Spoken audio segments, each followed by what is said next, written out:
Muy buen día, amables amigos de Retruécano. Le damos la bienvenida a esta edición especial. Se encuentra con nosotros Luis Miguel Estrada, quien escribió un libro que se llama Los 3 días del Gorrión. Te saludamos con mucho gusto, Luis Miguel. Gracias por estar en Retruécano.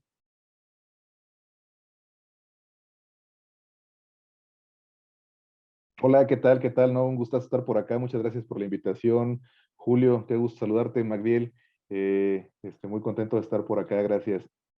Bueno, pues les contaba un poquito antes de presentar a Magdiel Torres que, de acuerdo con lo que yo vi en esta edición que está auspiciada por la Universidad Autónoma del Estado de México, que ahorita nos va a platicar un poco Luis Miguel Estrada de qué va, qué tuvo que pasar para que tuviera este auspicio.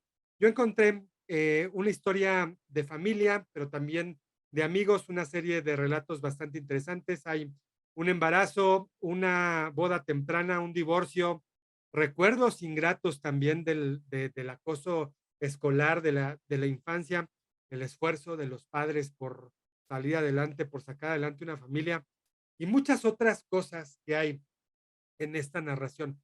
Yo quiero comenzar primero dándote paso a ti, Magdiel, que nos platiques un poco cómo viste esta narración y que iniciemos con este programa. Gracias, Julio. Pues primero te saludo a ti, Te Luis Miguel, agradezco. qué gustazo tenerte por acá.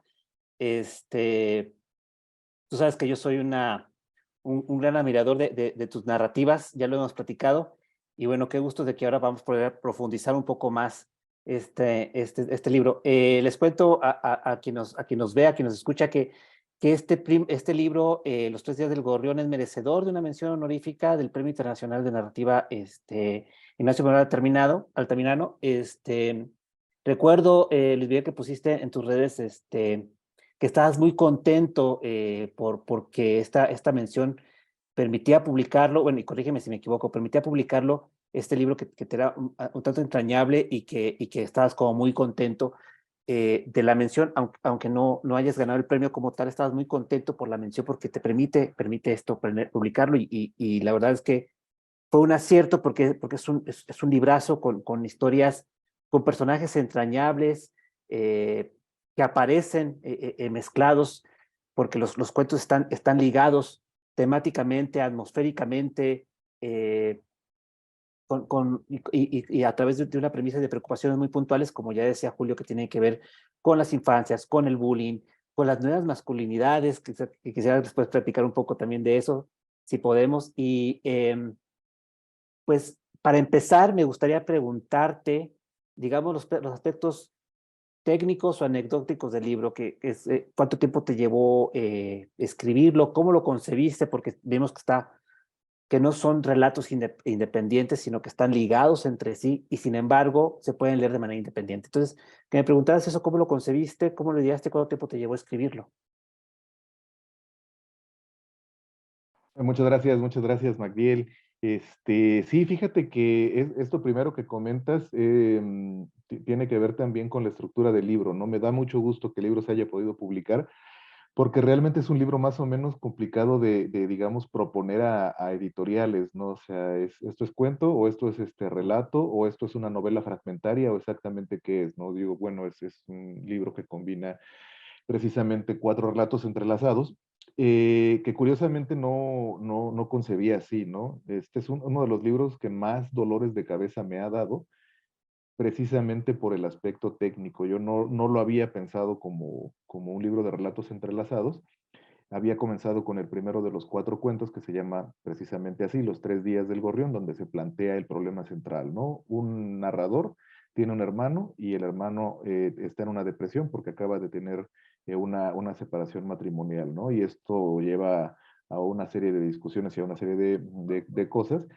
Y hasta ahí había pensado yo armarlo. Luego me pasó que había como más temas que me daban vuelta en la cabeza y me parecía que este mundo narrativo era donde los podía insertar. Entonces empecé a hacer algún otro de los relatos y volví a utilizar los personajes, volví a utilizar el conflicto como ya una más bien en forma evocativa para dar paso a otro problema. En este caso me parece que es el de los padres pródigos, el segundo que escribí.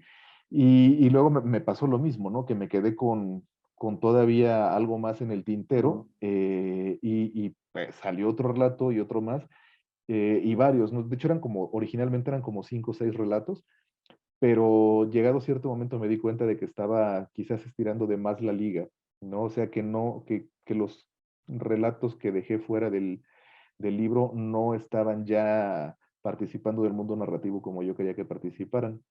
Y luego vino el problema de hacerlos una especie de todo coherente, ¿no? Que tuvieran una sensación de arco, ¿no? De arco narrativo todos en conjunto. Y entonces hubo bastante reescritura, hubo una reescritura muy, muy puntillosa, ¿no? De que hubiera líneas temáticas que conectaran, que no hubiera contradicciones entre los personajes y lo que narraban en unos y otros de los relatos, hasta que el libro quedó finalmente, ¿no? Me tardé un buen rato. O sea, el primero de los cuentos, yo creo que lo debí haber escrito alrededor de 2017 de junio, julio, y me tardé reescribiéndolo hasta 2020, 21 por ahí, ¿no? Que ya me dio, o sea, como que la certeza de que tenía una versión final satisfactoria y la mandé a este concurso precisamente por eso, ¿no? Como era de narrativa, tenía yo la sensación de que esto podía aceptar, perdón, este universo narrativo integrado, ¿no? Si lo mandas a un cuento, te van a decir, oye, pues es que no es que son relatos autónomos, pero es un universo completo, pero entonces se lee como con un pequeño arco novelístico, entonces esto es cuento, no es cuento, lo mandas como novela, es demasiado fragmentario, no responde a la tradición capitular que tenemos de la novela, entonces yo dije, narrativa a todo dar, ¿no? O sea, me cae como anillo al dedo, y por eso lo mandé a este concurso, ¿no? Entonces, pues, contentísimo de haber recibido la mención, te digo, sobre todo por el problema técnico que me sumió, ¿no? Yo soy un tipo que planea y calcula la novela, sobre todo la novela, el libro de cuento lo integro un poco más orgánicamente, ¿no? Digo, bueno, el cuento lo tengo como cada uno de los cuentos una especie de entidad separada y luego los voy barajeando, los voy armando, rearmando hasta que me da una forma de libro que me satisface, ¿no? Pero en este caso yo sabía que tenía que trabajar diferente y no me dio mucha oportunidad de planear los objetos en lo que me metió. Entonces, más o menos esos fueron los avatares de hacerlo, ¿no? Cerca de unos 2 años y medio de escritura y 1 año y cacho de reescrituras, ¿no? Oye, a mí cuéntame, por favor, ¿qué tanto la escritura creativa puede ser como la vida? ¿Qué tanto te inspira? ¿Qué tanto tomas elementos, digamos, de la realidad? ¿Cómo es este trabajo? O sea, yo digo, evidentemente todo está inspirado en la realidad, pero sí me gustaría Mm. saber si a lo mejor cuando tienes un personaje y en este proceso de escribir y de reescribir, que me estás diciendo que tarda años incluso, ¿qué tanto te puedes inspirar de a lo mejor alguna persona que conoces, que pasa por la calle, que tienes un contacto? ¿Qué tanto tomas de esa realidad? Sí, es una decisión interesante esa, porque me parece que uno va tomando lo que dramáticamente funciona, ¿no? Si tomas una anécdota, quizás tal cual como te la contaron o como tú la viste que ocurrió, muy probablemente no, la escritura ficcional no es el lugar para ponerla, es decir, no basta tomar una narración de esta naturaleza o un hecho, cambiar los nombres y ponerlo, ¿no? Para eso tienes otras herramientas, tienes no ficción, hay otros modos de aproximarse, pero en este caso, en este libro en particular, creo que también me llegó como una especie eh, de confrontamiento no sé si llamarlo madurez o con cierto punto de la edad adulta, ¿no? O sea, tengo 40, bueno, estoy a punto de cumplir 41, entonces no es inusual que conozcas gente divorciada, no es inusual que conozcas problemas familiares, no es inusual que conozcas la manera en las que llegada a cierta edad Claro, uno se trata de reencontrar o, o entender o se trata o confronta su propio pasado, ¿no? Y los pasados familiares y los pasados íntimos son, me parece, bastante fuertes, bastante poderosos en algunas ocasiones. Entonces es tomar un poquito, ¿no? Estos pequeños segmentos de realidad y tratar de ir acomodándolos, ¿no? Pero a mí sobre todo me pasó eso, ¿no? Que era más o menos un libro que se ponía a hacerse preguntas sobre llegar a cierta edad, ¿no? Sobre confrontaciones de la edad adulta, que tienen que ver mucho con confrontaciones hacia los pasados, ¿no? Cómo entendemos este tipo de cosas o de lugares a los que llegamos, mirando hacia los lugares de donde procedemos, cómo los hemos discutido, cómo los hemos de alguna manera tratado de repensar, más o menos por allí va, ¿no? Quizás tiene también un poco que ver con lo que preguntaba Magdiel hace un momento, ¿no? De nuevas masculinidades, ¿no? Es decir, en muchos de los cuentos sí hay una especie de pregunta en torno a qué tanto de las formas en las que generaciones como las nuestras fueron criadas todavía bajo ciertos paradigmas de masculinidad y qué tan infuncionales se van volviendo mientras uno avanza con el tiempo y con los años, ¿no? Y qué preguntas se hace uno en torno a ello. Mac,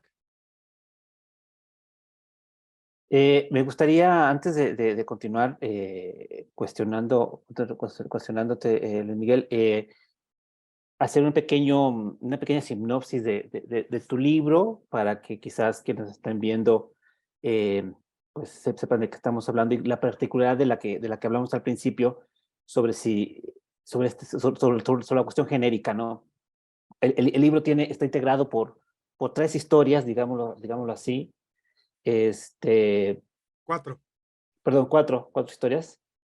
Aquí las tengo, que son Los tres días del gorrión, Plata, Los padres pródigos y Roca. Son las cuatro historias. Se cuenta la historia de una familia, son tres hermanos, dos varones, una chica y sus padres, y como mencionabas hace un momento, los conflictos que tienen estos personajes, sobre todo los hijos con la edad adulta y los padres con su edad también de que han visto partir a los hijos. Hay remembranzas sobre su infancia y sobre sus problemáticas que están enfrentando puntualmente, ¿no? Cada historia tiene su propio conflicto que se enlaza de alguna manera con los conflictos de las otras historias e incluso vemos repetidas escenas muy puntuales, ¿no? Entonces, ese sería como, a grosso modo, una pequeña entonces, y ya Julio y tú, Luis Miguel, si quieren apuntar algo No, más si me o hacer gusta, correcciones. si aquí me dejas apuntar un asunto que me pareció muy interesante en una parte del relato, incluso se habla de la modificación de la casa. Una casa hasta qué punto es funcional cuando hay un cierto número de habitantes y cuando los hijos se van hay que remodelarla, ¿no? Son escenas y son cosas de la realidad y que todo mundo podría estar viviendo a su vez en su familia. Y creo que es una parte interesante de la narración porque vienen estos conflictos y como lo decía, incluso pues un embarazo no deseado, una boda, digamos, pronta, ¿no? Son elementos que van dando eh, cierta emoción a la narración, pero también pues son parte de la vida misma. Por eso mi interés en preguntarle qué tanto había tomado de su propia experiencia y a mí me gustaría abundar en este momento y preguntarle, oye, ¿hasta qué punto tú cuando tienes cuando viviste algún conflicto como los que hay aquí, qué tanto te toca abundar o buscar más información o preguntar sobre cierto conflicto para poder hablar de él? Claro, fíjate que esa es una parte interesante del proceso porque, dado que es ficción, en algún momento tomar, ¿no? Partes de experiencias reales, ya sea que uno vivió o ya sea que viven personas cercanas. Sí, A veces a mí me pasa, ¿no? Con ciertas narraciones que hago. Buscar información te ata las manos narrativamente. Es decir, ya sabes cómo pasaron ciertas cosas, entonces no te permite indagar en el conflicto de tu personaje, sino de alguna manera te invita a replicar el conflicto de la persona sobre la que indagaste, ¿no? Por eso te digo, o sea, para esta situación y para este tipo de cosas existen pues, otro tipo de elementos, ¿no? alguna forma de crónica, alguna forma de memoria, alguna forma de relato híbrido, alguna de las maneras en las que la no ficción se está aproximando ahora estéticamente a algunos de estos formas de narrativa, ¿no? Pero lo que a mí sí me pasó en este relato, en este conjunto de relatos en particular, fue tratar de entender un poco las situaciones vitales en las que los personajes se encuentran. Por ahí hay una especie de, como, como de elefante, ¿no? En la sala, que es el suicidio, en el caso de uno de los personajes, ¿no? Y eso me llevó a hacer un poquito de investigación estadística para tratar de entender, ¿no? Más o menos o sea, por qué hay situaciones y edades peligrosas, ¿no? Me di cuenta de esto un poco investigando y tratando digamos, situar a mi personaje en un contexto mucho mayor, ¿no? Extrañamente, ¿no? El suicidio, bueno, no sé si extrañamente, pero ya lo podremos platicar quizás. Em, pero los hombres en México se suicidan contra las mujeres 8-1, ¿no? O sea, 8 hombres por una mujer que terminan con su propia vida. Y además también abundan en los momentos, digamos, eh, como de paso o de juicio, ¿no? En la época en la que estás terminando la carrera, en la adolescencia antes de comenzar la carrera, es decir, cuando vas a decir cuál es su futuro, es una edad peligrosa. Cuando terminas más o menos la edad de la juventud temprana, ¿no? 22, 20, 25 años, que son momentos de integrarte a la vida económicamente activa para la gente que tiene una carrera, también es un momento peligroso. Luego están los momentos de madurez, 35 a 40 es otro momento peligrosísimo, estadísticamente también es un punto alto, y finalmente las edades posteriores a los momentos de retiro laboral. Entonces, si digamos lo vemos es cada vez que 8-1, un hombre mexicano se encuentra en una edad en la que está, digamos, siendo pasado a juicio por ciertas expectativas sociales, estás en peligro de hacerte daño, ¿no? Digo, no quiero decir que a todo el mundo le pase por la cabeza, pero sí quiero decir que las estadísticas que proporciona el INEGI apuntan claramente a una vinculación entre la insatisfacción del cumplimiento de expectativas sociales con la sensación de acabarte, ¿no? Entonces, de un acabamiento total. Entonces, más bien me pasó algo como eso, en vez de indagar un poquito más en ciertas historias que me estaban interesando, porque yo estaba, la verdad, muy picado con algunas de las anécdotas que me contaron, más bien estaba pensando cómo podía yo integrarlas en esto otro que te digo, ¿no? Digamos un poco los datos duros y pensar qué lleva a conectar humanamente la experiencia con el dato. Entonces había por ahí una serie de investigaciones que a mí me interesaba hacer al respecto y ese fue una como beta, ¿no? Es decir, un pequeño giro que hice para tratar de construir lo que estaba haciendo con este libro. Muy Fíjate interesante. que ahora que comentas un poco sobre los aspectos anecdóticos, los aspectos estadísticos que ligan los relatos y el libro en general con nuestra realidad, y leyendo tu libro me acordé un poco de Elvio Gandolfo. En alguna entrevista comentaba que toda la literatura era, hasta cierto sentido, literatura de ficción o literatura fantástica, ¿no? Y lo estoy parafraseando y quizás parafraseándolo lo estoy diciendo mal, pero en el sentido de que siempre hay imaginación, ¿no? O sea, cualquier intento de hacer un relato, si sea sustentado en lo real, pues hay un ejercicio de ficción y de invención y de imaginación. Y en este caso, en este libro que podríamos decir que se inscribe dentro de la arena realista, por decirlo de una forma, Ujú. hay elementos, y yo quería preguntarte específicamente sobre estas cosas que encontré en algunos apartados. Quería preguntarte qué tan consciente eres de eso y cómo lo trabajas. Hay un elemento, por ejemplo, en el libro, en el relato que le da el título al libro, el narrador está observando el gorrión atrapado, revoloteando y tratando de escapar, y está el perro ahí, observando, y se queda viendo al perro, y el perro tiene una mirada muy esclarecedora, ¿no? Y dice que el perro habla, ¿no? Dice, lo asustaste. El perro estaba viendo y con la mirada estaba diciendo, lo asustaste. Y efectivamente escucha que él dice, lo asustaste.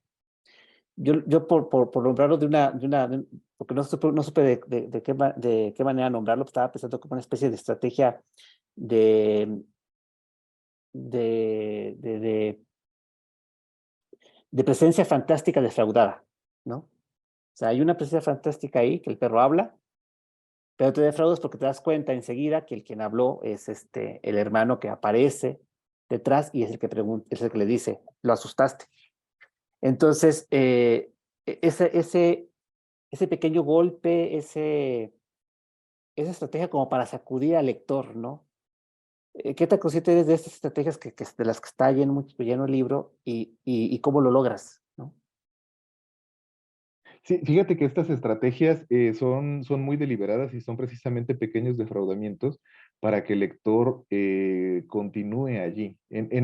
Una de las razones por las que me preocupaba hacer este tipo de cosas es, estamos de cierto modo acostumbrados a cierta literatura. Hablábamos hace un poquito antes de que empezara la grabación de tendencias dominantes, ¿no? Entonces estamos acostumbrados en narrativa realista a ciertas tendencias dominantes que son más bien coyunturales, ¿no? Cierto tipo de temas que son muy deliberadamente vinculados con problemas actuales, y en el caso de este libro, que narra una serie de problemas y conflictos familiares, uno de los primeros problemas es que el lector te siga, ¿no? Es decir, que no diga, ah, bueno, ¿dónde está el narcotráfico?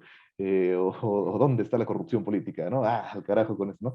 Entonces, a mí me parecía necesario hacer que el texto técnicamente y estilísticamente tuviera como que ganchitos de interés para que el lector se sintiera, como tú dices de pronto, no nada más medio descolocado, sino también un poco picadito, ¿no? Un poquito retado, ¿no? O sea, decir, a ver, vente, sigue leyendo y vamos a ver con qué te encuentras, ¿no? Vamos a ver qué más de esto no es lo que esperas, pero puede ser algo interesante, ¿no?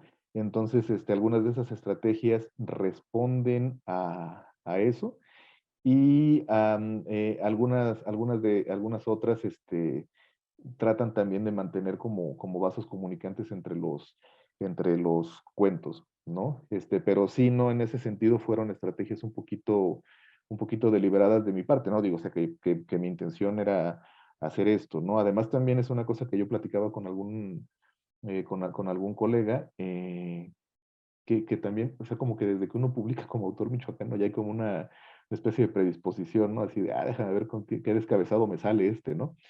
Pero y si no, o sea, un poquito como lo comentaba Edgar Queret, este autor israelí, que yo me tocó ver una conferencia, una presentación de libro aquí en Puebla hace como unos 12 o 13 años, y él hablaba un poco de su literatura y decía, bueno, es que escribo desde una zona como de guerra, ¿no? Hay terrorismo, hay bombazos, pero en su literatura no está eso exactamente, sino, y su postura era esto, decía, mira, a pesar de que caiga una bomba, hay una persona que se reencuentra con su padre, hay una persona que busca a un Ah, hermano, entonces, a pesar del terrible conflicto mayor, estos conflictos íntimos no se van a ningún lado. Entonces, a mí me importaba en este libro hablar de estos conflictos íntimos y, como te digo, para que un cierto tipo de lector que puede tener un cierto tipo de expectativa no se te escape. Mi idea era como jalarlo con este tipo de estrategias, jalarlo a centrar la atención, ¿no? en este mundo más bien íntimo. oye, antes de pasar a lo que sería mi siguiente pregunta, me gustaría que abundaras un poquito en quién eres tú para que nuestro escucha pueda identificar. Entiendo que eres de Michoacán, después estuviste en Estados Unidos estudiando y ahora radicas en Puebla. ¿Nos puedes dar así como un esbozo rápido y ahorita me clavo en la pregunta? Claro, claro, sí, no, efectivamente, nací en Michoacán, estuve allá hasta 2009. En 2009 me mudé. Yo estudié contabilidad, estuve ejerciendo varios años y luego en 2009 me metí a estudiar literatura en la Autónoma de Puebla, en la UAP, una maestría en literatura mexicana. Luego estuve haciendo un poco de periodismo como editor y luego me fui a Estados Unidos a hacer un posgrado, un doctorado en literatura Como editor, ¿dónde estuviste? en un periódico local de Puebla, se llamaba Ah, Síntesis, y la ya no versión, existe. no, la Síntesis. versión impresa Oh, salió. Ahora ya nada más está la pura página web, pero hacíamos cosas bastante interesantes. Yo estaba, o sea, no era un trabajo que me desagradara para nada, aprendí ahí un montón, conocí a gente de primera, ¿no? Entre los colegas de trabajo,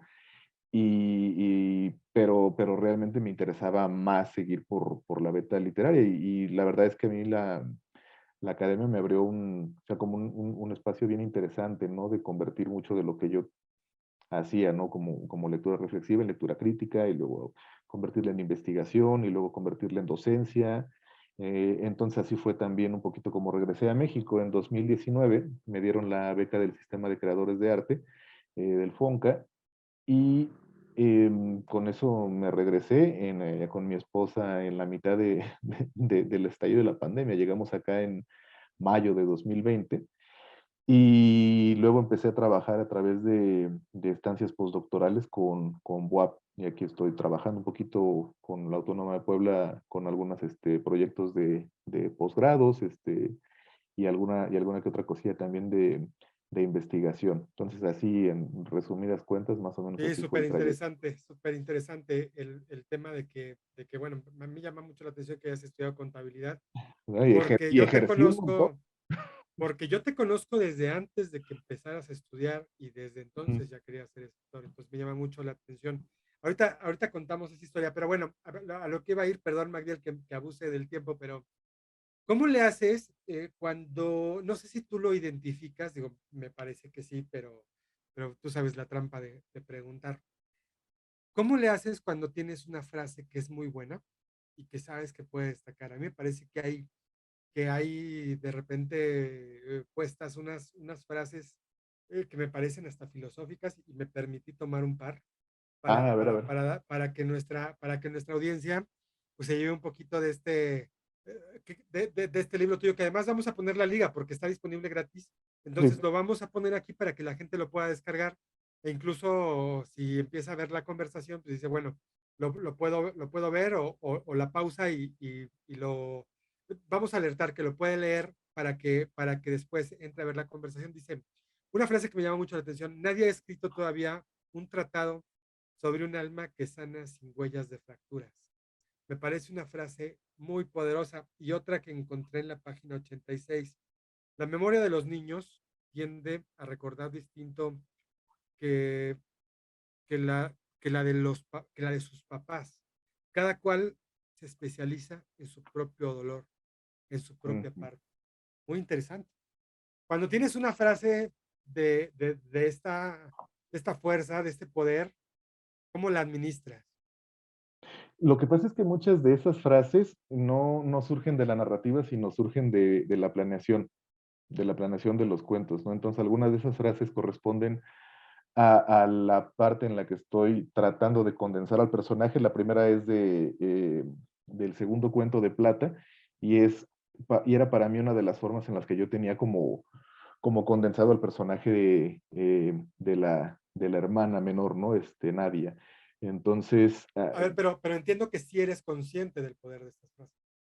sí, no, es que también, es que ese es el asunto, ¿no? Para Ok. mí, ese tipo de frases como están así, o sea, salen después de un ratito de estar trabajando, pensando, preguntándome cómo es el personaje, quién es, qué característica tiene, cómo lo podría. Y en ese caso, la frase la recuerdo porque para mí era una manera de condensar allí el tipo de percepción que tiene el narrador, porque esto también es importante. El cuento está narrado siempre desde una primera persona. Es hermano de en medio que está viendo todo lo demás, y que es particularmente malo viéndose a sí mismo, ¿no? No tiene un poquito de incapacidad autoanalítica. Entonces, para mí era una forma de condensar la manera en la que este personaje está viendo a su hermana, ¿no? Y la otra que tú comentas está en el cuento Los Padres Pródigos, y era también un poquito para mí la forma de entender hacia dónde estaba orientando mi conflicto, ¿no? O sea, ¿cuál es el problema de esto? Es la diferencia generacional, y es estar del lado del padre o del lado del hijo, y qué implica para uno y para otro la memoria, ¿no? La memoria del mismo hecho, ¿no? Entonces y esto es curioso también, ¿no? Cuando uno platica con sus padres o cuando uno platica con amigos que son padres, ¿qué recuerdas, no? O sea, y pasa, ¿no? Te das cuenta de que los hijos y los padres recuerdan cosas absolutamente diferentes, pero es un poco por esto, ¿no? Porque recordamos nuestro dolor, nuestra felicidad. Entonces me parecía como que algo muy, muy pertinente para, para pensar en la naturaleza de conflicto que se estaba teniendo. Entonces, sí soy bastante, bastante consciente de la naturaleza de esas frases y a veces el problema también de ello es buscar dónde colocarla sin que la narrativa se sienta forzada, ¿no? Entonces, la primera frase es una frase de presentación de condensación de personaje, va al inicio del cuento, porque ayuda al lector a entender esa visión del narrador sobre el otro personaje, ¿no? Entonces ya tienes quién va a ser ese personaje desde la visión del lector para poder seguir el resto del cuento. Y la otra es un poco más a la mitad, porque ya llevan un rato platicando padre e hijo en un viaje que hacen en carretera, y como muchos viajes en carretera, como uno de pronto se aburre de la música, como de pronto uno se aburre del paisaje y te pones a platicar, son conversaciones que te pueden llevar a lugares muy intensos, ¿no? Muy intensos. Y encima de todo no hay escapatoria porque vas encerrado en un carro. Entonces me interesaba ponerlo un poquito más en la parte media del conflicto que estaban ellos discutiendo, ¿no? Pero sí son, te digo, vienen un poquito de la parte de planeación del cuento y luego un poco el truco o el oficio es encontrar dónde las va a colocar uno que también tengan, ¿no? Su acomodo dentro de la estructura mayor del propio relato. Mac,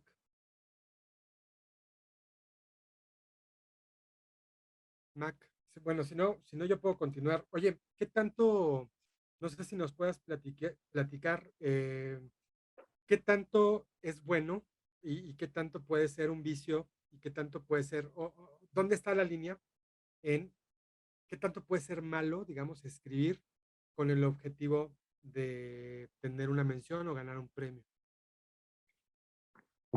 Es que mecánicamente a mí, bueno, o sea, si de todos modos uno está escribiendo, ¿no? O sea, imagínate, no tengo o sea, o he tenido durante muchos años una serie de trabajos porque escribo desde que era contador. Ja.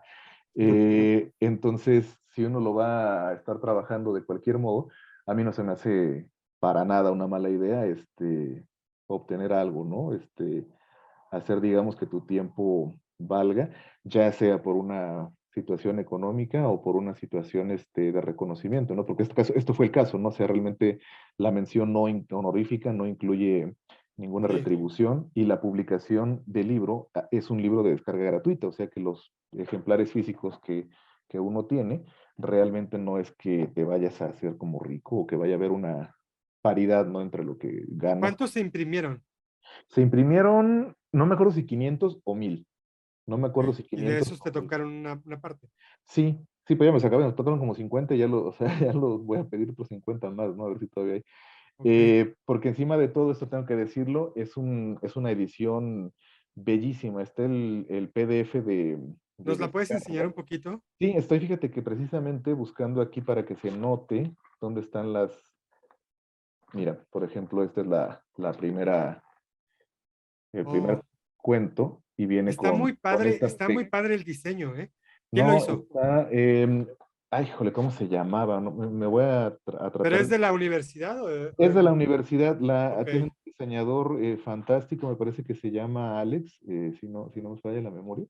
Está Aquí muy está bien cuidado el diseño. el crédito. No, y encima de todo, la parte, ¿no? Los 3 días del gorrión, el primer cuento es el hermano que ha tenido el divorcio y está en depresión, viendo cómo un gorrión se quedó atrapado en la sala de la casa y luego llega el hermano menor, que es el narrador, el de en medio realmente de la familia, y ve a ese mismo gorrión y entonces empieza a hacer una serie de vinculaciones y la portada lo dice todo gráficamente y después, ¿no? Las, las Sí. portadillas No, están está con el súper. tema del, de la pluma y luego otra vez se retoma la iconografía de la portada del perfil y las plumas, Ah, ¿no? Entonces, y bueno, y además el trabajo la maquetación está dulcísima de leer, y me encanta, ¿no?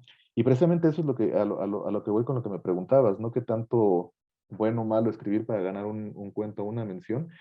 Yo siento que para nada es malo, para nada es malo, porque uno le mete demasiado tiempo a esto como nada más para encajonarlo. Y la otra es que yo creo, al menos como yo lo he trabajado durante un ratito, es que no siempre uno escribe para ganar un premio, ¿no? O sea, yo hice particularmente es un libro que me tardé años en hacerlo, y que encima de todo yo sabía que era bien difícil que lo metieran a algún tipo de concurso hasta que te encuentras el adecuado, ¿no? Y la cosa pega. Y en otros casos he tenido otros libros de cuento que los sé, como te digo, ¿no? Como son cuentos independientes entre ellos y realmente no tienen ninguna relación, los acabo barajando una y otra vez, armando y rearmando libros hasta que encuentro algún tipo de lógica que los integre en formato de libro. Y por otro lado también Interesante. sí, no, es que además también por otro lado los concursos te dan dos cosas que evitan la procrastinación, ¿no? Uno, una fecha límite. Entonces, si lo vas a mandar, Claro. pégale, porque la fecha límite es esta y no hay otra, ¿no? Y la segunda es un número de páginas que te obliga a formar en tu cabeza un objeto completo, ¿no? Un objeto terminado. Hace poquito se lo comentaba un colega que está haciendo una novela y me decía que no estaba seguro de la longitud, que no estaba seguro de las escenas, que no estaba seguro, y le dije, mira, viene un concurso de primera novela, el Juan Rulfo, son 220 páginas, tu novela tiene 240, 260, intenta cortarla. Si el libro se puede cortar a 220, es que tenía exceso de peso. Pues que se vuelve editor. O sea, Sí, los sí, editores son lo que. Ajá. sí, exacto, exacto, pero es que eso te ayuda a ver tu propio material con un ojo editor, es decir, preguntarte, Ah, sí, claro. esto tiene todo lo que tiene que tener, le sobra, le falta, le quito páginas, le sumo páginas, y si le sumo páginas, le estoy echando como royal innecesariamente, y si Me se las gusta la corto, imagen. sí, ¿no? Y si se las corto como los boxeadores, ¿no? Lo estoy haciendo bajar de peso mucho más allá del límite saludable, entonces te pone a hacer una serie de preguntas interesantes, más allá también de la posibilidad de ganar un estímulo económico, que insisto, no, nunca he pagado la renta con una frase puntual, desgraciadamente, ¿no? Entonces, uno acaba necesitando esto. Claro. Mac, También por ya otro te, lado, ya te dejamos hablar.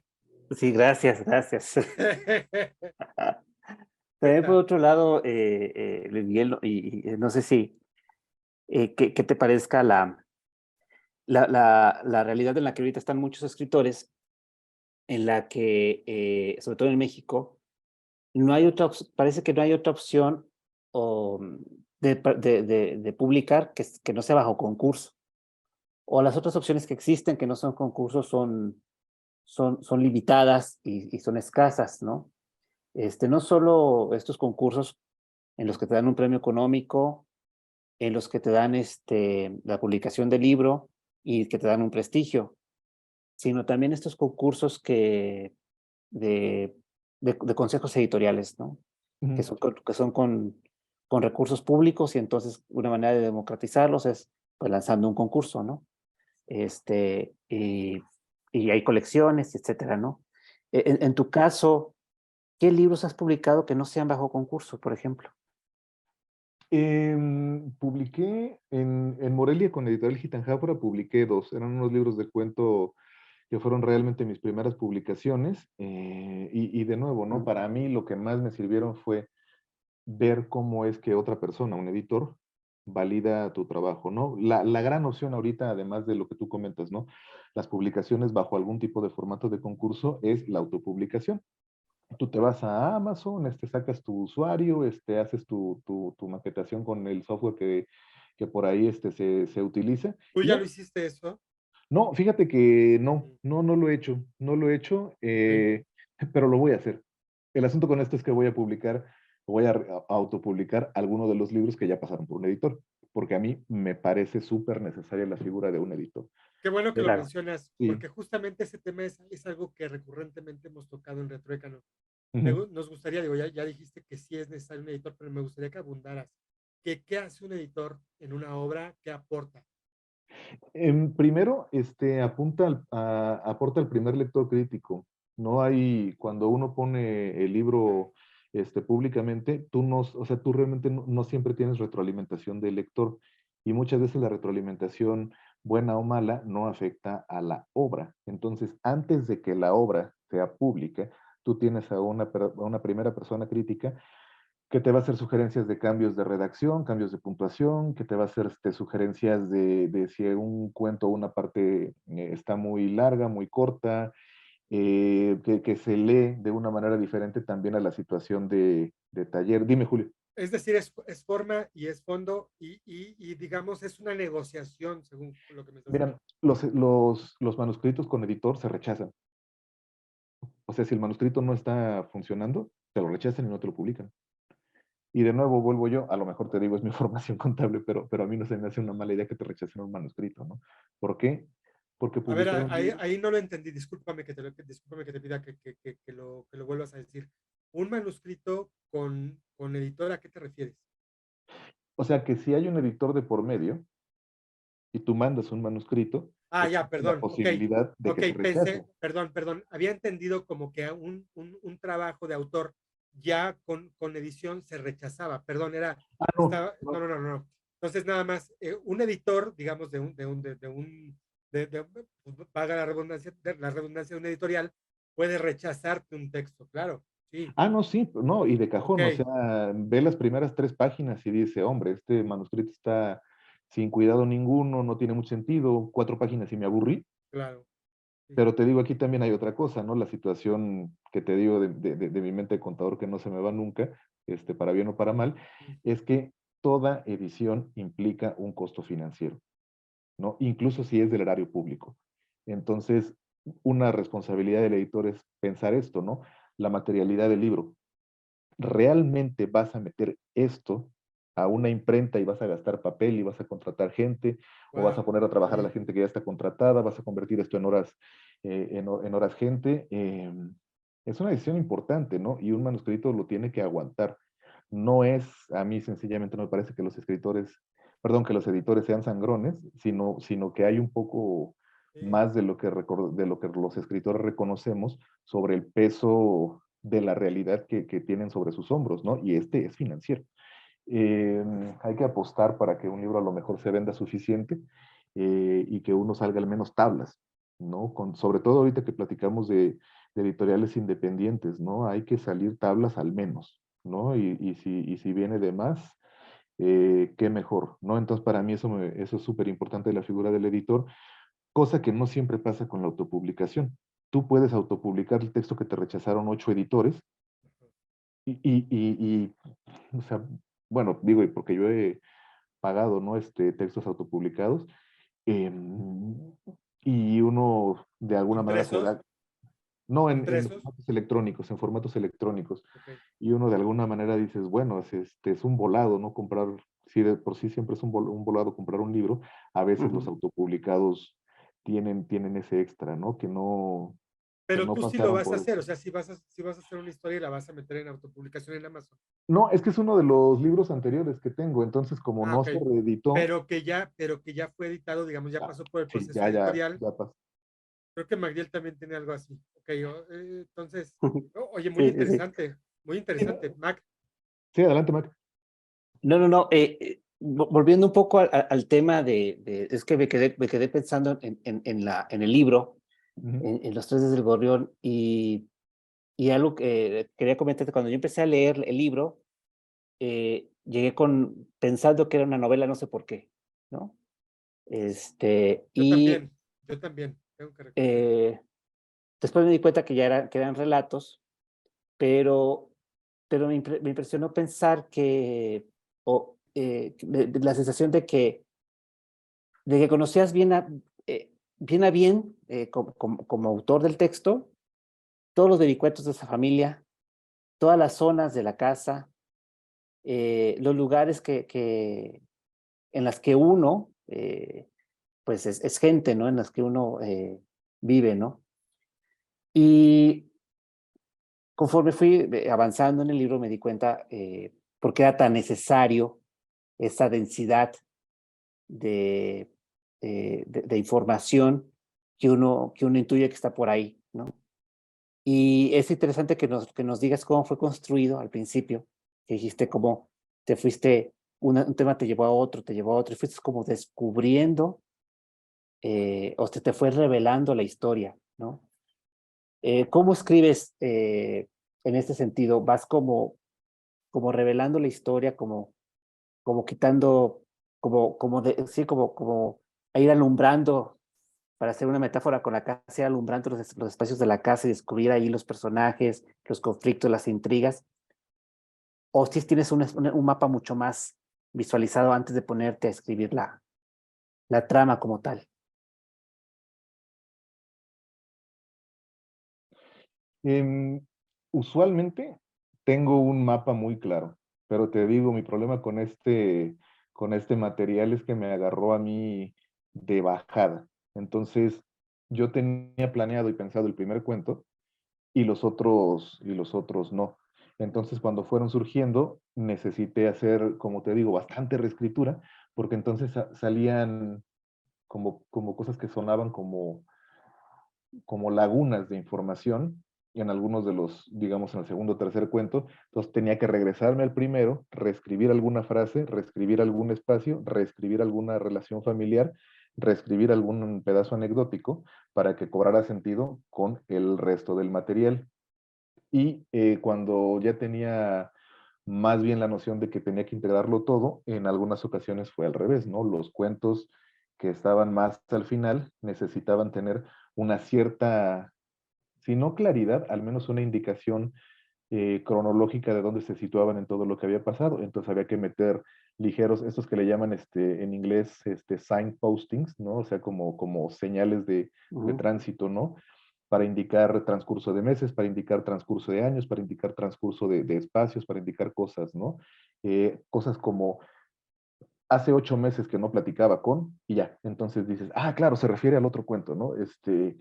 Pero tenían que ser sutiles, no tenían que interrumpir la narración, tenían que ser rápidos y tenían que ser nada más estar presentes para el que los estaba buscando, porque de pronto hay lectores que no les interesa demasiado, que no se detienen en eso porque están buscando otros elementos en la narrativa, pero al menos tenían que existir, ¿no? Entonces Ujú. también eso fue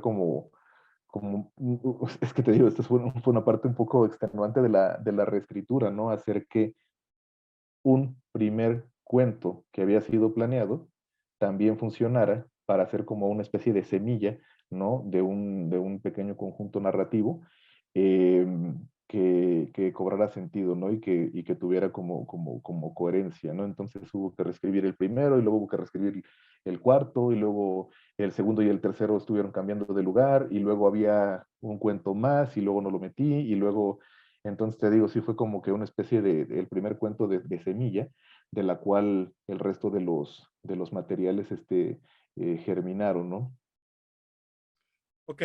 Oye, antes de seguir con la siguiente pregunta, me permito decirle a la gente que nos está escuchando que esto es Retruécano, un producto de alternauta.mx, donde hablamos de libros y todo lo que tiene que ver con ellos. Te agradecemos mucho, Luis Miguel Estrada. Ya estamos casi cerrando. Hoy nos alargamos un poquito de más, pero bueno, no importa. Ujú. Yo sí te Sí. quiero seguir con esta conversación. La verdad es que está muy interesante. Parece que vamos empezando y ya nos excedimos de tiempo, pero bueno, no importa. Yo te quiero preguntar, y esta sería mi última pregunta para pasar a una última de MacDill y después agradecerte mucho tu presencia aquí, es el pretexto del gorrión, ¿cómo lo concebiste y por qué fue un gorrión? ¿En qué momento se te ocurrió? Y platícanos un poco a la gente que no ha leído todavía tu libro, qué se va a encontrar, qué sorpresas tiene. Mira, el gorrión es realmente fue la parte más fácil, ¿no? Porque efectivamente yo un día llegué a la casa de mis papás y ahí estaba metido un gorrión. Entonces, o sea, tan sencillo como eso, pero pero ver al animal, ver su desesperación, y también el problema, ¿no? Porque de pronto así como que era, ¿cómo lo sacamos? ¿Se va a morir? O sea, ¿qué va a pasar? ¿No? Es muy triste, ¿no? Ver a un animalito o sea, que tiene una salida tan fácil, pero pues no se va para la puerta porque todo el mundo lo está manoteando para allá, ¿no? Entonces a mí me parecía, o sea, como que una especie de metáfora En cierto punto llega a ser desesperante, ¿eh? Sí, no, es que lo es. Pero me pareció una metáfora accidental que yo, o sea, que yo pensé cuando lo vi, ¿no? La escena dije, sí, lo tengo que usar. No estoy seguro cómo, pero lo tengo que usar. Y ahí se me quedó dando vueltas un buen rato la anécdota, ¿no? O bueno, más bien la imagen. Y luego ya empezaron a surgir ideas de cómo podía integrarlo en una narrativa y todo. Pero sí, te digo, es muy curioso, ¿no? Que de pronto ese pequeño elemento que hace clic para que todo lo demás despierte, es casi como la epifanía de James Joyce, pero al revés, ¿no? El cuento de James Joyce, que consideraba epifánico, tiene la revelación al final, y cuando uno escribe, más bien esa idea de una revelación a veces ocurre al principio y en el sitio menos esperado y a veces con la cosa más común aparentemente. Muy bien. Yo quería seguir con lo que te estaba preguntando hace un momento sobre tus formas de trabajo y me estabas comentando que por lo regular sí es como utilizar un mapa, una estructura, pero te implicó otro tipo de cosas. Entonces, es un libro diferente en cuanto a estrategias que has utilizado. Es un libro diferente en tu haber de productor de libros.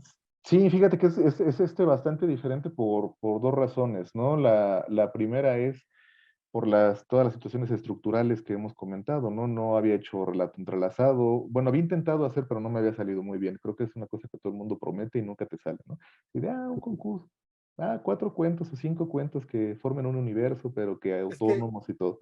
Ajá, dime, Julio. no, yo lo que iba a decir es que luego, respecto a la pregunta que te dije de que si estaba bien escribir para ganar un premio, a lo mejor muchos inocentes como yo pensamos que es fácil, no es nada sencillo. Esa parte me faltó quizás decirla. Es muy difícil ganar un concurso y si crees que vas a hacer Ujú. algo para ganar, que va a ser algo comercial, no necesariamente va a ser así. Ojalá que todos pudiéramos ganar todos los premios que quisiéramos. No es tan sencillo. Sí, no es tan sencillo. O sea, no es sencillo ganar un concurso y no es sencillo tampoco escribir nada más para publicar, o sea, en aras a publicar. Si digas, tengo este manuscrito y se lo voy a mandar a estos 6 editores que me interesan, eh, también es complicadito, ¿no? Sí, pero de nuevo con lo que me comentabas, MacDiel, sí es diferente por eso, ¿no? O Ujú. sea, estructuralmente presenta cosas que yo no había conseguido, que había abandonado desde hace un tiempo. Y ahora sí funcionó el relato entrelazado, ¿no? Finalmente lo conseguí. Y el otro es que los libros de cuentos previos que tengo, pues, Colisiones, Alan Prost, Journeyman, los tres tienen mucho de elemento fantástico. No siempre hay no en todos los cuentos, pero en una buena parte de estos cuentos hay ligeras rupturas de la idea de lo real que casi los pone del lado de lo fantástico, y en este caso no está allí. Este es, digamos, el libro más de cuento más realista que tengo, ¿no? Entonces, también por ese lado es un poquito distinto de lo que había estado publicando previamente, ¿no? Y sin Entonces, embargo, sin embargo, Miguel, pues, ya para finalizar mi participación, como dice Julio, nos excedimos, pero la verdad es que sentimos que apenas íbamos Que empezando, ¿no? vamos empezando. Se me hace que Sí, vamos a me hacer quedaron un otro. montón. Hay que hacer Sí, otro de una sí. vez. Me quedaron muchas preguntas, pero fíjate,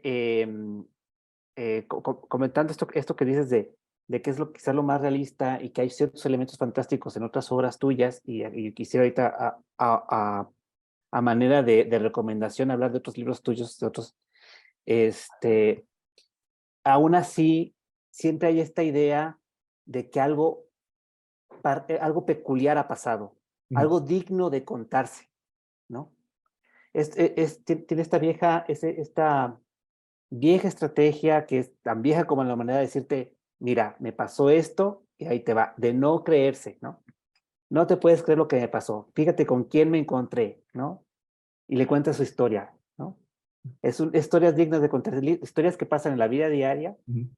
que no son fantásticas, que no ves vacas volando, que no ves dragones escupiendo fuego, o sea, pero Ujú. que sí son increíbles de creer por por su propia naturaleza. Por su propia naturaleza son dignas de contarse. Las historias que vienen en este libro, todas son así, ¿no? Y tienen elementos que parecieran fantásticos en el sentido de que parecen como hasta místicos, ¿no? El gorrión, como decíamos, ¿no? Uno podría buscar el símbolo del gorrión y la metáfora del gorrión atrapado es evidente con la del personaje que está sufriendo una depresión, ¿no? Abrirle el espacio al pájaro es abrirle el espacio quizás a él mismo, ¿no? En fin, vamos a caer en muchos facilismos, pero ahí están esos elementos, ¿no?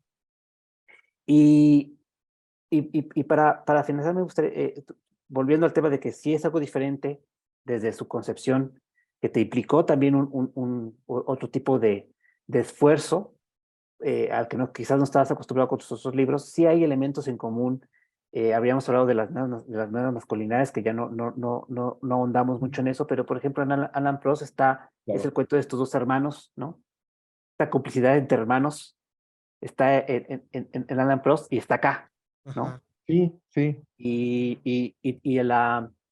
y este cuento que me parece extraordinario, que no sé cómo se llama, que todos los personajes masculinos tienen un arquetipo pensado en un personaje de Hollywood, ¿no? Clint Eastwood se llama el cuento. Sí, Clint también Eastwood, está que en es el, Alan, que es en Alan Prost. el prototipo masculino por antonomasia, ¿no? Ahí Sí, sí, sí, todos el papá de son los pollitos, ¿no? unos Sí, protomachos. viene en Alan Prost, sí, sí, sí. Sí, sí, sí, y eso también viene, está, me parece, igual es un fenómeno de lectura nada más, que está quizá en el último de los cuentos, ¿no? Con estos personajes bravucones que están ahí, ¿no? Sí, Entonces, los temas ahí están, Que y además las estrellas están, están perdón, ahí, ¿no? Sí. pero además están referenciados, porque no son los personajes hablan de ellos, o sea, no sé cómo se le llama esta forma, pero son los dos hermanos que rememoran, ujú, Claro. Ujú. mm, Sí, sí, sí. interesante. Sí, la vieja estrategia de decir, te voy a contar una historia, ¿no?